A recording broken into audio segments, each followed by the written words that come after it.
Le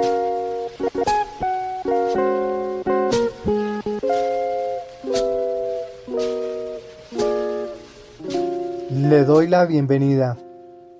Hoy es 4 de octubre, viernes de la 26ª semana del tiempo ordinario.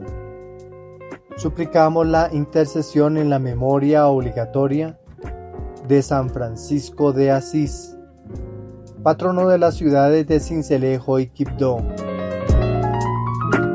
San Francisco de Asís nació el 26 de septiembre de 1181 o 1182. La fecha exacta es discutida.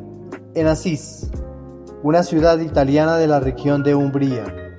Su nombre de nacimiento era Giovanni di Pietro Bernardone. Era hijo de Pietro di Bernardone, un rico comerciante de telas, y de Pica Bourlemont, una noble de origen francés. Su madre lo bautizó con el nombre de Giovanni en honor a San Juan Bautista, esperando que se convirtiera en un hombre de fe. Sin embargo, su padre, que amaba Francia y los negocios que allí realizaba, comenzó a llamarlo Francesco, debido a su admiración por todo lo relacionado con la cultura. Desde joven, Francisco fue conocido por su carisma, su entusiasmo de vida preocupado y su gusto por las fiestas y la aventura. A pesar de su posición acomodada, no fue siempre un hombre religioso, y en su juventud vivió una vida de lujos y placeres, participando en fiestas y compartiendo la visión de grandeza de su padre. La vida de Francisco cambió radicalmente a principios del siglo XIII, después de una serie de eventos que lo llevaron a una profunda conversión espiritual. Una experiencia que marcó un punto de inflexión fue cuando fue hecho prisionero en una guerra local entre Asís y Perugia en 1202. Durante el año que pasó en prisión, su salud física y mental se deterioró y comenzó a cuestionar su vida y su propósito. Tras ser liberado, Francisco cayó gravemente enfermo y durante su recuperación tuvo una serie de visiones divinas. Una de las visiones más impactantes ocurrió mientras rezaba en la iglesia de San Damián, donde, según la tradición, escuchó a Cristo crucificado decirle: Francisco, repara mi iglesia que está en ruinas. Inicialmente, Francisco interpretó esto de manera literal y comenzó a reparar físicamente la pequeña iglesia de San Damián, usando el dinero de su padre. Cuando su padre lo confrontó acusándolo de dilapidar su fortuna, Francisco renunció a toda su herencia material. En un acto público y simbólico, devolvió la ropa y el dinero que había recibido de su padre, quedándose solo con una simple túnica. Desde ese momento adoptó una vida de pobreza extrema, dedicándose por completo a seguir los pasos de Cristo. San Francisco comenzó a atraer seguidores que, como él, querían vivir según el Evangelio de Jesús, con una vida de pobreza, simplicidad y amor al prójimo. En 1209 estableció la Orden de los Hermanos Menores, más conocidos como los franciscanos. La regla de esta nueva orden era simple: seguir a Cristo y observar el Evangelio, viviendo en pobreza absoluta y predicando el amor de Dios. En 1210, Francisco viajó a Roma para obtener la aprobación del Papa Inocencio III. Aunque al principio el Papa se mostró escéptico, finalmente aprobó verbalmente la nueva orden. Esta aprobación permitió a los franciscanos predicar y vivir según su vocación de pobreza. La humildad, el desapego material y el servicio a los más pobres fueron los pilares de la comunidad franciscana. Uno de los aspectos más emblemáticos de la vida de San Francisco fue su profundo amor por la naturaleza y todas las criaturas. Francisco veía en la creación una manifestación directa del amor y la bondad de Dios. Su famoso Cántico de las Criaturas, también conocido como Cántico del Hermano Sol, expresa este sentimiento de fraternidad con todos los seres vivos, llamando al sol, la luna, el viento, el agua y el fuego como sus hermanos y hermanas. Entre las numerosas historias sobre su relación con los animales, una de las más conocidas es la del lobo de Gubbio. Según la tradición, un lobo feroz aterrorizaba a los habitantes de Gubbio. Francisco, movido por la compasión tanto por el lobo como por la gente, fue al bosque y confrontó al animal. Habló con el lobo y asombrosamente logró hacer un pacto de paz entre el animal y los habitantes, quienes comenzaron a alimentarlo, y el lobo a su vez dejó de atacar a las personas. San Francisco de Asís es el patrono de los animales y del medio ambiente, y en 1979 fue proclamado patrono de la ecología por el Papa Juan Pablo II. Su fiesta se celebra el 4 de octubre, fecha que coincide con la festividad mundial del Día de los Animales. En Colombia y en diversas partes del mundo, muchas iglesias, parroquias y organizaciones ecológicas están bajo su patrocinio. En Bogotá, por ejemplo, la iglesia de San Francisco, situada en el centro histórico, es un símbolo de devoción al santo y un lugar de gran relevancia religiosa y cultural. Uno de los milagros atribuidos a San Francisco ocurrió durante la construcción de la iglesia de San Damián. Según la tradición, Francisco, mientras rezaba, vio como una gran cantidad de aves volaban hacia él y se posaban a su alrededor en perfecta armonía, escuchando las palabras sobre la creación y la bondad de Dios. Este evento fue interpretado como una señal de que todas las criaturas reconocían la santidad de Francisco. Otro milagro notable fue la aparición de los estigmas en su cuerpo en 1224, mientras se encontraba en oración en el monte Albernia. Estos estigmas, las heridas de Cristo crucificado, aparecieron en sus manos, pies y costado, lo que fue considerado un signo de su unión mística con Cristo. San Francisco murió el 3 de octubre de 1226 en la Porciúncula, cerca de Asís. 2 años después de su muerte fue canonizado por el Papa Gregorio IX el 16 de julio de 1228.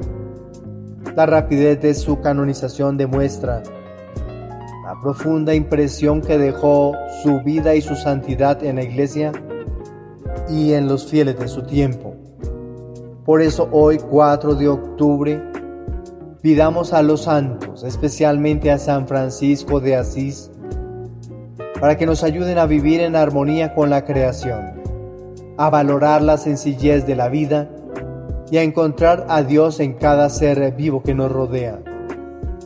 Que su ejemplo de amor por los pobres y de entrega total al Evangelio nos inspire a seguir los pasos de Cristo con un corazón humilde y lleno de paz. Amén.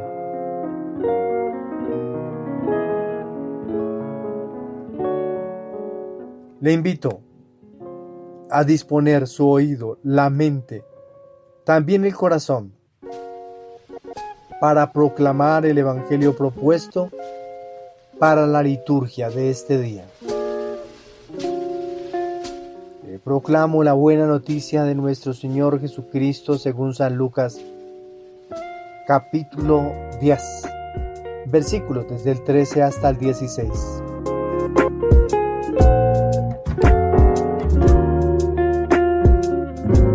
En aquel tiempo dijo Jesús: ¡ay de ti, Corosaín! ¡ay de ti, Betsaida! Pues si en Tiro y en Sidón se hubieran hecho los milagros que en ustedes, hace tiempo que se habrían convertido, vestidos de sayal y sentados en la ceniza. Por eso el juicio les será más llevadero a Tiro y a Sidón que a ustedes.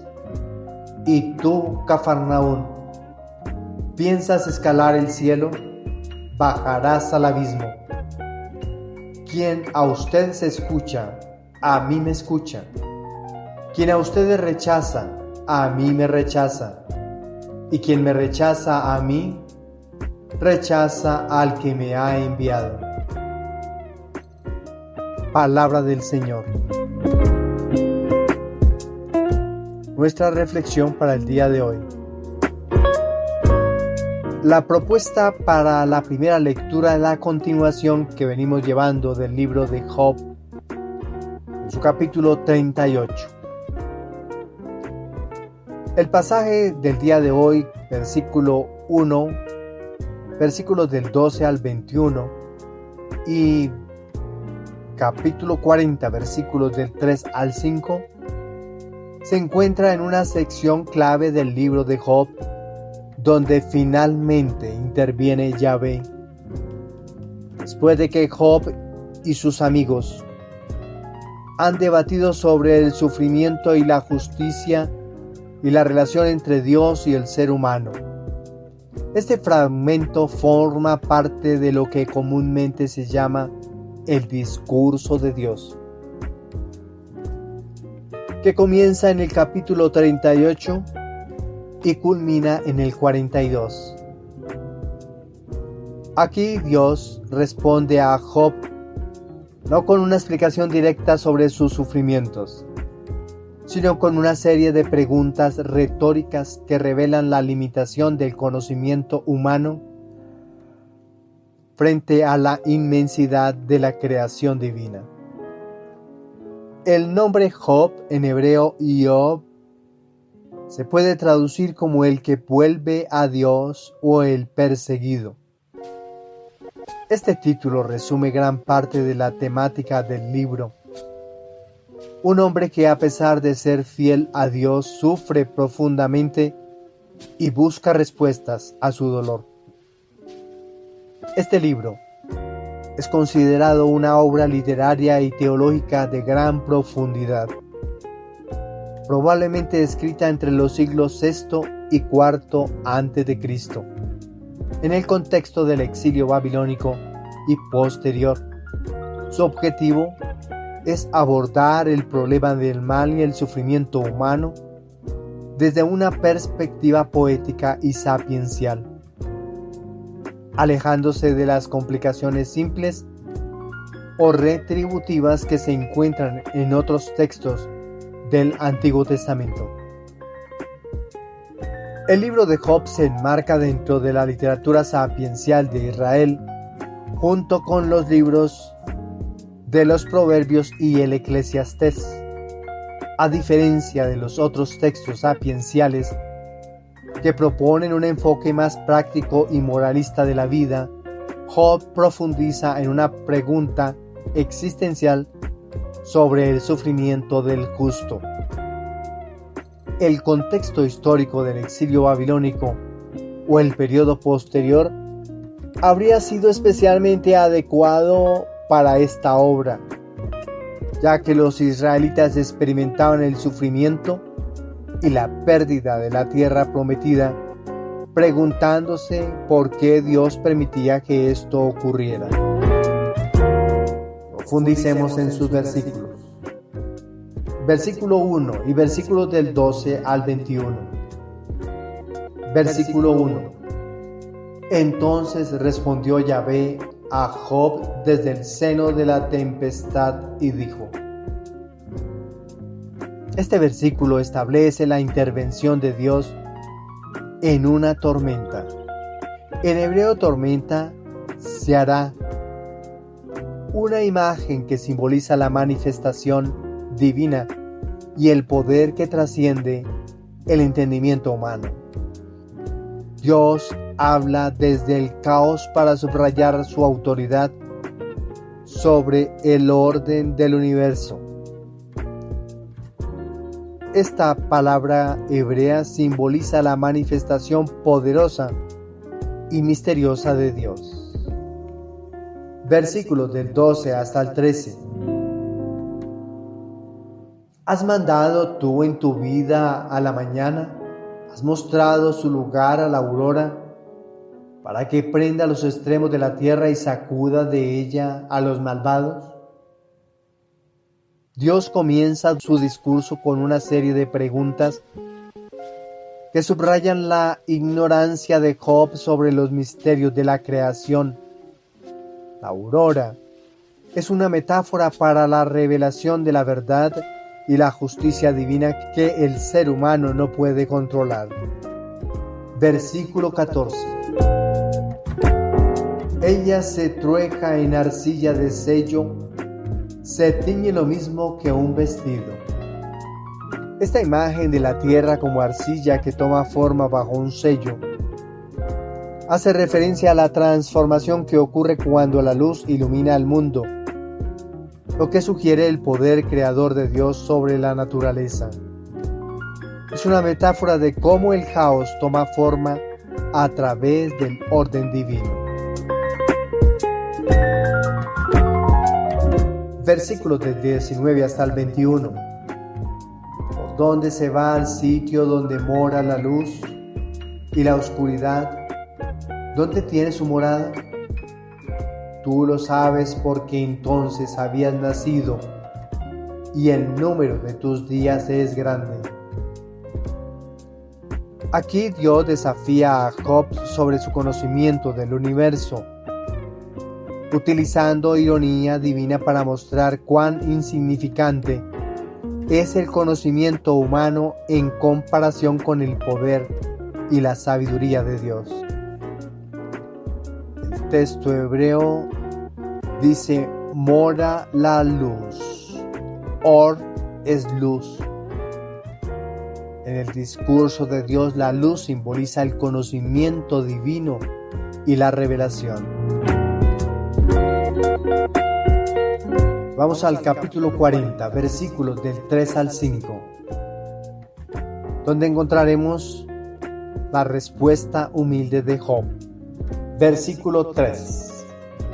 Job respondió a Yahvé y dijo: después de ser confrontado por la inmensidad y misterio de la creación, Job finalmente responde. Su respuesta no es una defensa de sus argumentos anteriores, sino una declaración de humildad. Job, en hebreo, es el nombre del protagonista, que significa el que vuelve a Dios o el perseguido. Job es central en la reflexión sobre el sufrimiento humano. Versículos del 4 al 5. He aquí que soy yo demasiado vil, que he de responderte. Me tapo la boca con la mano. Hablé una vez y no replicaré. 2 veces más no volveré a hablar. Job reconoce su limitación y la grandeza de Dios.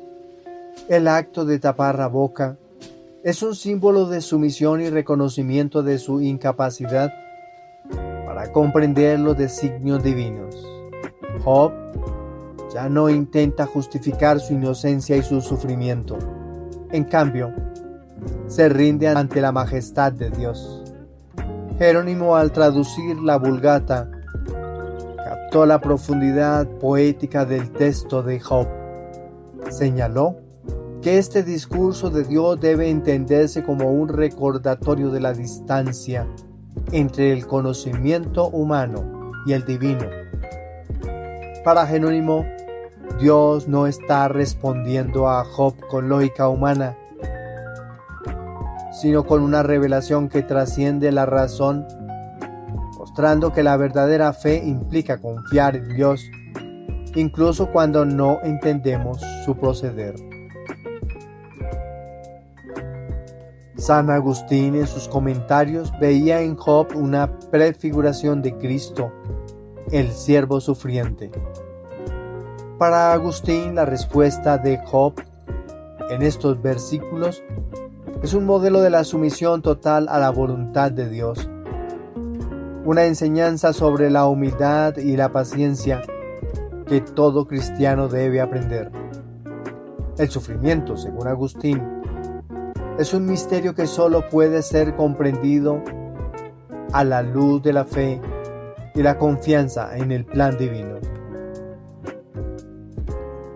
En este pasaje del libro de Job, se nos desafía a reflexionar sobre nuestras propias limitaciones frente al misterio de Dios. Job buscaba respuestas y explicaciones para su sufrimiento, pero lo que encuentra es un recordatorio de la inmensidad de la creación y la sabiduría de Dios, que no puede ser comprendida en términos humanos. Dios no ofrece respuestas directas al sufrimiento de Job, pero le ofrece algo más valioso: la revelación de su presencia. Este texto nos invita a reconocer que la fe implica aceptar que no siempre tendremos respuestas, pero que podemos confiar en la providencia divina, que está más allá de nuestra comprensión. Por eso hoy, viernes de la semana 26ª del tiempo ordinario, pidamos a los santos, a San Jerónimo, San Agustín, a San Francisco de Asís hoy en su día, que nos ayuden a comprender y a aceptar el misterio de Dios en nuestras vidas, que podamos como Job reconocer nuestras limitaciones y rendirnos con humildad ante el plan divino. Amén. Ante esta propuesta que nos hace Yahvé por medio de el libro de Job, le vamos a responder con el Salmo 138. Y nos unimos al sentimiento del autor sagrado para decirle a Dios: guíame, Señor, por el camino eterno. El Salmo 138 es una profunda meditación sobre la omnipresencia y omnisciencia de Dios. En el contexto litúrgico del viernes de la semana 26ª del tiempo ordinario, este salmo se convierte en un canto de confianza y reconocimiento del Señor como aquel que todo lo sabe y está presente en todo lugar. Alabar a Dios desde la certeza de su cercanía y conocimiento profundo de cada uno de nosotros puede ser tanto una fuente de consuelo como de reflexión. Profundicemos en sus versículos. Versículos del 1 al 3. Señor, tú me sondeas y me conoces. Me conoces cuando me siento o me levanto. De lejos penetras mis pensamientos. Distingues mi camino y mi descanso. Todas mis sendas te son familiares. En estos primeros versículos, el salmista reconoce la omnisciencia de Dios, quien conoce hasta lo más íntimo de su ser.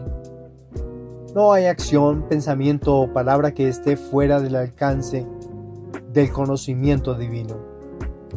La palabra hebrea usada para sondear es hakar. Evoca la idea de una investigación profunda, un conocimiento íntimo que va más allá de la superficialidad.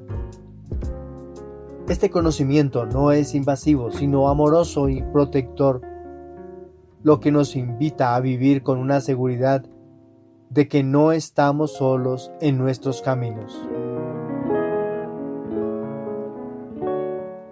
Versículos del 7 hasta el 8. ¿A dónde iré lejos de tu espíritu? ¿A dónde huiré de tu presencia? Si subo hasta los cielos, allí estás tú. Si bajo a los abismos, allí te encuentras. En estos versículos la omnipresencia de Dios se hace evidente. No hay lugar en el universo donde se pueda escapar de su presencia. La palabra espíritu, ruaj, ¿a dónde iré lejos de tu espíritu?, en hebreo no solo implica la idea del viento o aliento, sino también la esencia viva de Dios, su presencia activa y continua. Este conocimiento puede generar consuelo, pues aunque el ser humano intente huir de Dios, Él siempre estará presente para guiarnos y sostenernos.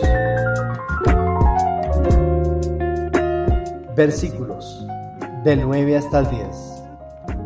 Si tomo las alas de la aurora y me instalo en el confín del mar, aún allí me alcanzará tu izquierda y me agarrará tu derecha. Aquí se continúa la idea de que la presencia de Dios es ineludible, incluso si el hombre intentara ir hasta los confines del mundo. La derecha de Dios, y amén, que en la Biblia es símbolo de poder y acción, es una metáfora de la protección y guía divina. El salmista confía en que, aunque llegue al lugar más lejano, Dios lo sostendrá y lo llevará con su mano. Versículos desde el 13 hasta el 14a-b. Tú has creado mis entrañas, me has tejido en el seno materno. Te doy gracias porque tan admirable es lo que has hecho. En estos versículos el salmista se maravilla de la obra de Dios en la creación del ser humano. La imagen de tejer, en hebreo rakam, en el vientre materno es una expresión poética que describe cómo Dios, con detalle y amor, nos forma desde el inicio de la vida. San Agustín reflexiona sobre este versículo destacando que el reconocimiento de la creación de Dios en nuestra vida desde el seno materno debe llenarnos de gratitud y asombro ante el misterio de la vida misma. El Salmo 138 no solo es una celebración de la omnisciencia y omnipresencia divinas, sino que también nos confronta con una verdad fundamental. Dios está presente en cada rincón de nuestra vida y en todo lo que somos. Este salmo nos invita a confiar plenamente en su sabiduría y cuidado y abandonar la tentación de esconder nuestras debilidades o fallos de su presencia. Desde un enfoque exegético, el salmo aborda la relación íntima entre Dios y el ser humano, recordando la creación original en el libro del Génesis, donde Dios formó al hombre, no solo en el acto de creación, sino en su presencia continua en cada instante de nuestra vida. El libro de los Salmos fue compilado en diferentes periodos de la historia de Israel, pero este salmo refleja un momento posterior al exilio babilónico, cuando el pueblo judío reconocía a Dios no solo como el Señor de Israel, sino también como el Señor de toda la creación. La omnisciencia y omnipresencia de Dios se convierten en un consuelo para el pueblo exiliado, quien había experimentado la dispersión y la pérdida del templo, que podía confiar en que Dios no los había abandonado. San Agustín, en sus comentarios sobre los salmos, destaca la cercanía de Dios en este salmo, recordándonos que incluso cuando intentamos alejarnos de Él, Dios sigue acompañándonos y nos sostiene con su amor y misericordia. Para Agustín, Este salmo es una llamada a la humildad y al reconocimiento de que aunque no comprendamos los caminos de Dios, estamos siempre bajo su mirada vigilante y protectora. San Jerónimo, por su parte, subraya la belleza del lenguaje hebreo en este salmo, donde cada imagen evoca una relación íntima entre el Creador y su creación. En su traducción de la Biblia al latín, la Vulgata, Jerónimo preserva cuidadosamente estos matices para resaltar la profundidad del amor y conocimiento de Dios. ¿Qué podemos concluir de este salmo? Este salmo nos enseña que no podemos ocultarnos de Dios y que su presencia constante en nuestras vidas es una fuente de protección y consuelo. Nos invita a ser transparentes con Él, a dejar de lado cualquier engaño o hipocresía y a vivir en la verdad de su amor. Al final, Dios conoce cada rincón de nuestro ser y eso debería inspirar en nosotros confianza y gratitud por su constante cuidado y misericordia.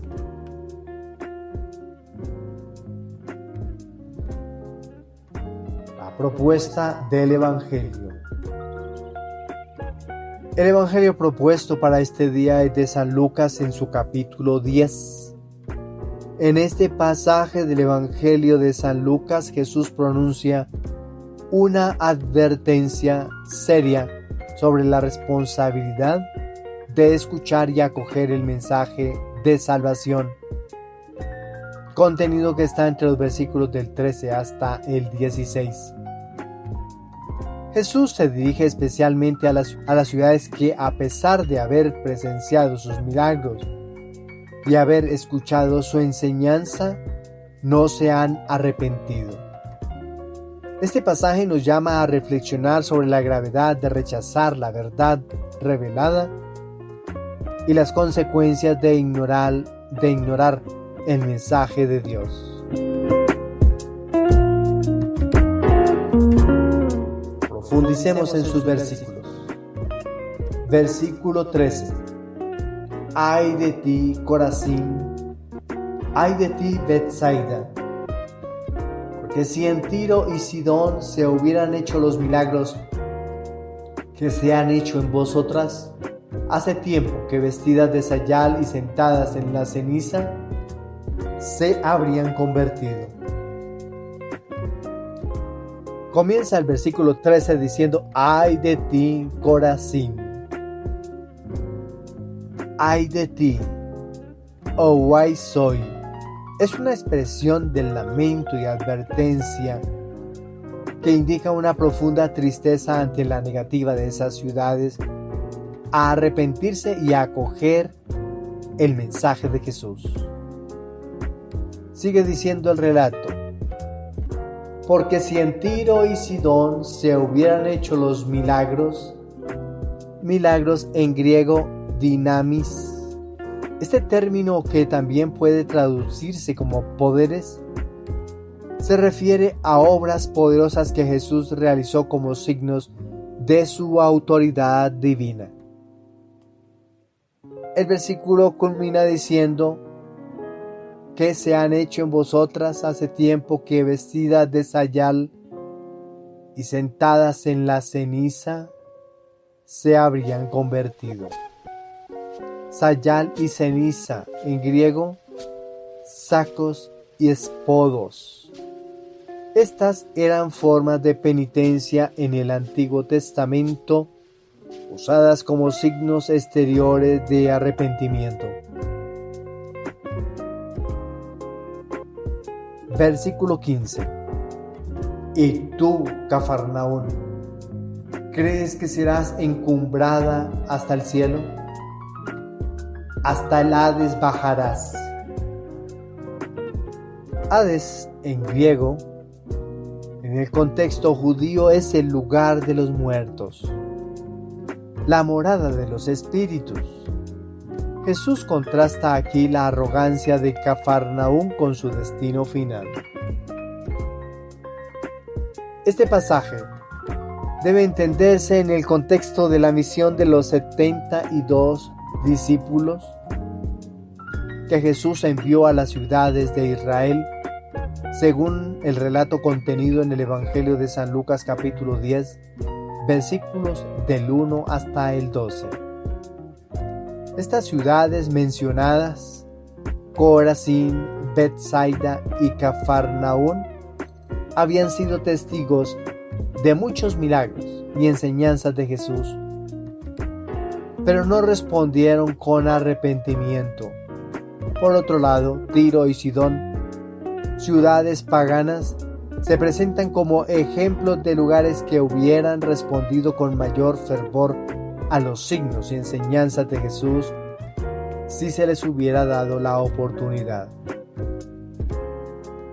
En la tradición judía, el juicio divino recaía sobre las naciones que no obedecían a Dios. Sin embargo, Jesús extiende esta noción a las ciudades de Israel, donde su mensaje y sus palabras habían sido rechazados.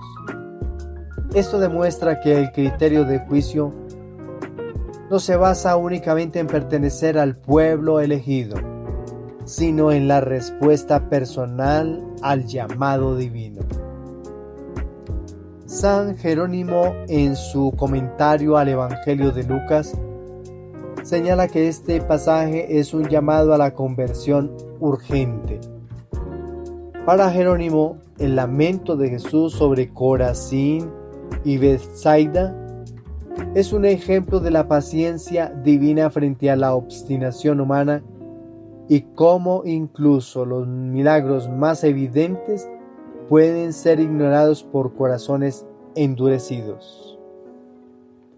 San Agustín, por su parte, en sus sermones sobre la conversión, subraya que la verdadera tragedia no es solo el rechazo del mensaje de Cristo, sino la falta de arrepentimiento ante la oportunidad de salvación.